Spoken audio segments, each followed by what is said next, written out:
Halo teman bincang, bulan April saatnya musim semi. Kembali lagi di Bincang Akademi, bincang santai bahas pajak, bisa Bapak.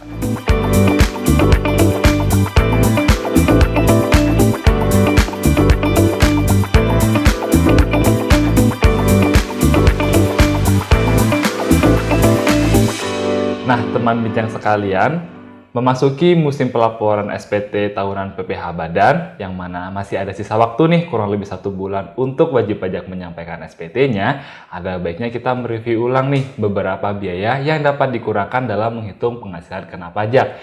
Salah satu biaya yang diperkenankan adalah biaya promosi.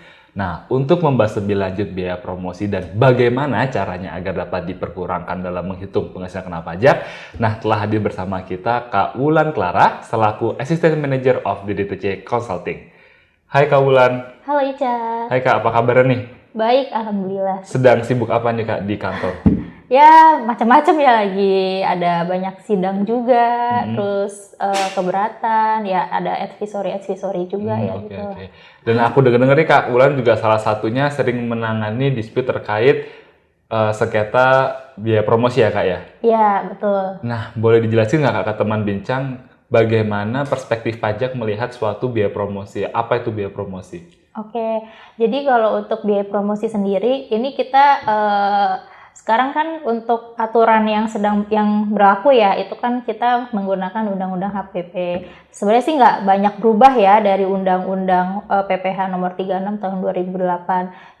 Cuman mungkin pendelegasian wewenang ke PMK-nya aja nih yang agak berbeda. Jadi kalau misalkan di Undang-Undang HPP yang saat ini berlaku, untuk biaya promosi itu kan diatur di pasal 6 ayat 1 huruf angka 7. Jadi biaya promosi itu adalah salah satu termasuk biaya untuk mendapatkan, memelihara, menagih penghasilan yang dapat dikurangkan dari penghasilan bruto gitu kan.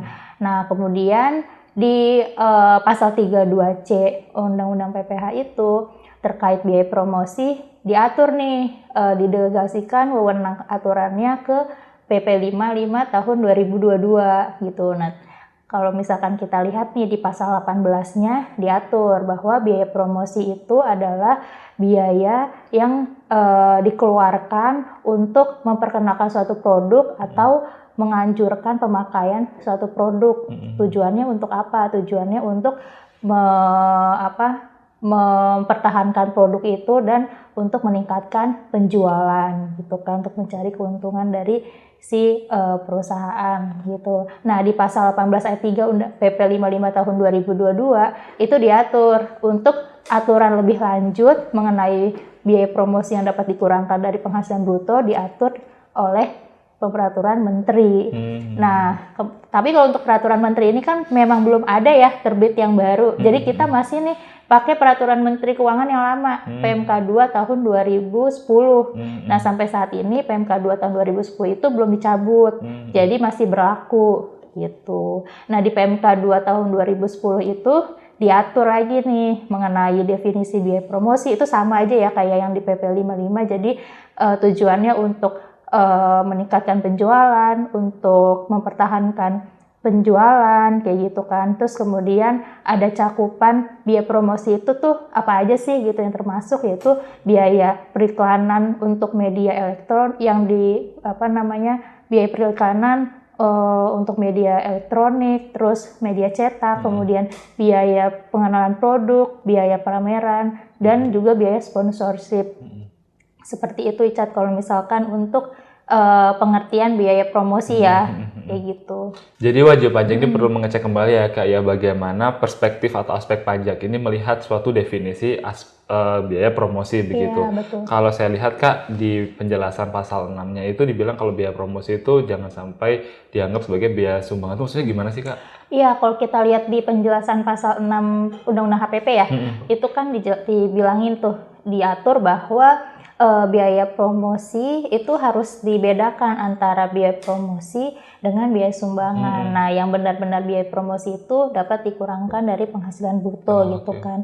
Nah, terus kita pengen tahu nih bedanya apa sih sama biaya sumbangan gitu kan. Kalau misalkan kita lihat di ketentuan pasal 4 ayat 3 huruf A itu kan diatur ya mengenai sumbangan. Sumbangan itu kan sebenarnya juga dikecualikan kan dari objek pajak, tapi sumbangan yang kayak gimana dulu gitu kan. Okay. Nah, kalau yang dikecualikan itu kan sumbangan yang diberikan kepada badan keagamaan yang memang sifatnya wajib gitu, dan udah ada lembaganya sendiri nih yang mengatur terkait sumbangan tersebut gitu. Nah, itu yang dikecualikan gitu. Dan kalau misalkan untuk sumbangan yang misalkan nih, apakah sumbangan yang diberikan kepada badan keagamaan gitu kan, misalkan nih ada perusahaan, mungkin untuk membedakannya ya, saya ngelihatnya nih misalkan ada perusahaan dia melakukan produksi makanan misalkan kayak gitu. Nah, kalau misalkan makanannya itu mungkin disumbangkan ke badan keagamaan yang bersifat wajib, coba ya kita lihat dulu ya yang bersifat wajib itu yang seperti apa gitu, yang emang diatur di suatu lembaga keagamaan gitu. Nah, itu masuk nggak sebagai sumbangan yang diberikan kepada lembaga ke badan keagamaan yang bersifat wajib tersebut, dan apakah itu masuk ke ke yang dikecualikan dari objek pajak gitu kan. Kalau misalnya dikecualikan dari objek pajak, harusnya kan tidak dapat dikurangkan dari penghasilan bruto. Namun kita lihat lagi nih, apakah si makanan ini itu termasuk sumbangan yang diberikan misalkan untuk bencana alam. Jadi kan kalau misalkan di pasal 6 ayat 1 huruf terakhir itu kan ada tuh diatur yang biaya yang dapat dikurangkan dari penghasilan bruto itu adalah sumbangan-sumbangan, tapi sumbangan apa dulu nih? Sumbangan ke bencana alam yang memang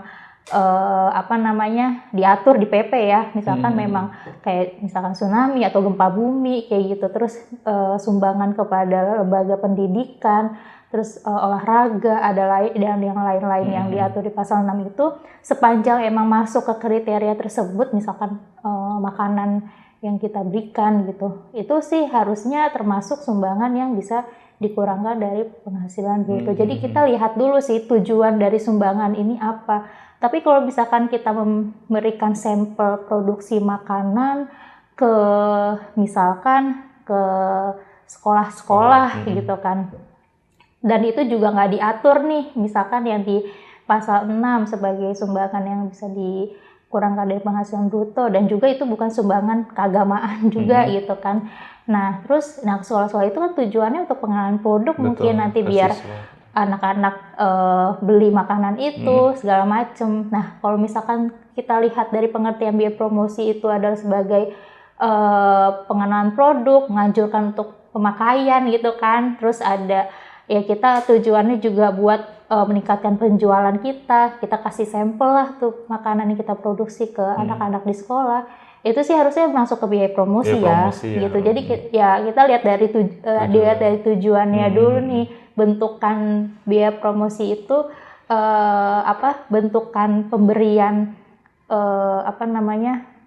produksi kita, misalkan makanan itu tuh untuk apa? Untuk promosi atau memang semata-mata untuk sumbangan yang istilahnya tidak mencari keuntungan lah di sana kayak gitu.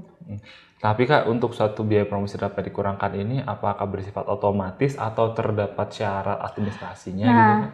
Kalau misalkan jadi tadi kan ya PMK 22 tahun 2010 itu kan delegasi dari PP 55 tahun 2022. Nah, di PP 5 tahun 2022 itu pasal 18 ayat 3 dia bilang biaya promosi yang dapat dikurangkan diatur lebih lanjut di Peraturan Menteri.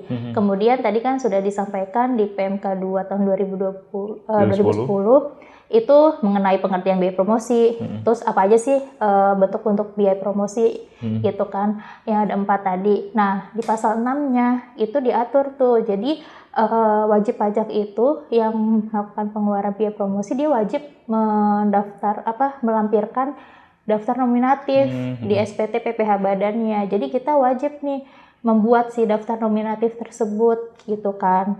Nah, di pasal 6 ayat 2-nya di daftar nominatif itu juga diatur harus mencantumkan apa saja. Jadi seperti nama, tanggal itu yang pihak transaksi kita ya, maksudnya pihak yang kita ajak kerjasama lah dalam pengenalan produk, dalam pameran produk gitu. Misalkan kita kita mengajak suatu media perikanan gitu kan untuk mengiklankan produk kita.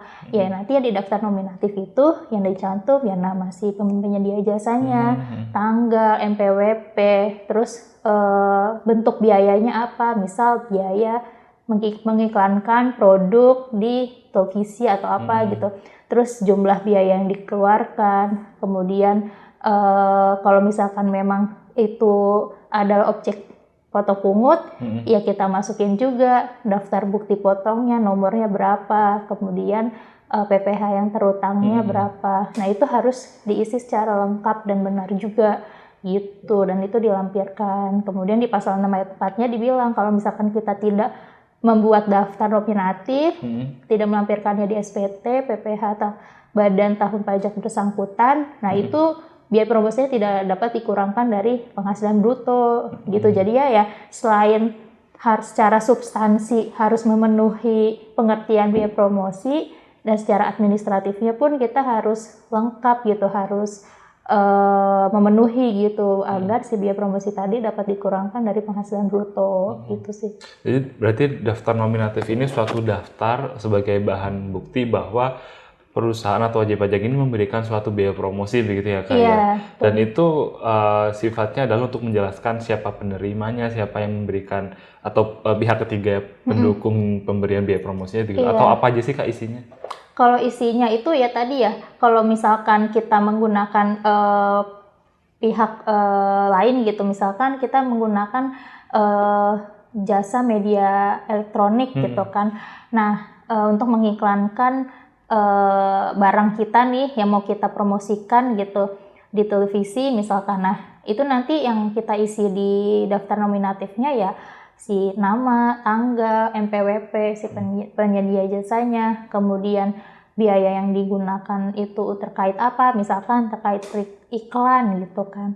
Kemudian besaran biaya promosinya berapa yang kita keluarkan, terus nomor bukti potong kalau misalkan memang kita memiliki kewajiban untuk melakukan pemotongan PPh ya terhadap si pihak penyedia jasa. Kemudian PPh terutangnya berapa. Nah itu yang harus kita isi secara lengkap, benar gitu kan. Jadi itu yang jadi panduan oleh DJP untuk melihat berarti ini memang terkait biaya promosi, dan itu wajib dilampirkan di SPT PPh Badan gitu. Bagi wajib pajak itu nyiapinnya tiap bulan, tiap masa, atau setiap tahun saja sekali? Itu nyiapinnya setiap tahun sih. Jadi kan itu kan si daftar nominatif ini dilampirkan di SPT PPh Badan tahunan kan. Jadi untuk rangkuman pengeluaran biaya promosi gitu kan yang kita keluarkan di tahun pajak bersangkutan itu semuanya tercantum lah, harus tercantum di daftar nominatif tersebut gitu. Berarti untuk tahun pajak 2022 misalnya nih cukup sekali aja bikinnya yang udah mencakup selama tahun pajak 2022 itu apa aja biaya promosinya. Termasuk juga tadi perlu diperhatikan bahwa kalau misalkan ada objek PPh potong pungut harus disertakan ya nama objek potong pungutnya, termasuk juga nomor bukti potong dan PPh terutangnya harus di-disclose gitu ya. Berarti memang harus melakukan proses ekualisasi ya Kak ya? Iya, itu harus dilakukan sih. Jadi nanti biar kita menyesuaikan lah biaya yang kita keluarkan dengan PPh yang terutangnya berapa gitu. Yang menjadi dasar pemotongan PPh-nya berapa gitu. Ekualisasi yang biaya promosi di SPT PPh Badan, lampiran daftar nominatif, dan juga SPT masa PPh pasal 23 dan potong pungut yang lainnya lah ya. Betul gitu. Oke, begitu. Karena kalau misalkan tidak lengkap dianggapnya sebagai kalau misalkan tidak lengkap, misalkan nih kita tetap bikin daftar nominatif, tetap dilampirkan, tapi ada kolom-kolom bagian-bagian yang nggak lengkap. Nah itu tetap aja, misalnya kita nggak isi gitu. Mungkin kita kendalanya, kita nggak tahu NPWP-nya berapa atau enggak. Kita nggak cantumkan nomor bukti potong sama PPh terutangnya gitu kan. Nah itu bisa jadi dispute sih, bisa jadi sengketa gitu di pajak gitu. DJP pasti kayak kok ini nggak diisi nih gitu kan, karena itu salah satu syaratnya itu ya mengisi dengan lengkap kan, karena bunyinya paling sedikit memuat yaitu hal-hal tadi Paling sedikit gitu. ya, minimalnya itu. Minimalnya. Jadi ya kalau nggak ada 1-2 yang nggak diisi ya itu pasti menimbulkan pertanyaan sih gitu dari si DJP-nya ya gitu. Oke. Dan itu bisa berujung pada sengketa pajak. Iya, jadi si biaya promosi tadi bisa dianggap tidak dapat dikurangkan nih. Waduh, gitu. jangan sampai ya Kak ya. Nah, Kayak gitu. rekan-rekan sekalian, teman bincang, berikut tadi ya sudah dijelaskan oleh Kak Wulan Clara terkait bagaimana sih suatu biaya promosi itu dapat dikurangkan dalam menghitung penghasilan kena pajak, dan perlu dicatat nih apa saja syarat administratifnya, yaitu salah satunya adalah daftar nominatif. Karena kalau enggak bisa jadi sengketa pajak ya Kak ya. Nah, teman bincang, akan kita cukupkan dulu episode kali ini, dan untuk episode selanjutnya kita akan bahas nih terkait sengketa pajak terkait biaya promosi. Nah, teman bincang juga bisa nih menyaksikan berbagai video bincang akademi lainnya secara khusus di YouTube channel DDTC Indonesia. Dan jangan lupa klik like dan subscribe ya. Nah, saya Icat pamit undur diri. Bincang santai bahas pajak bisa Bapak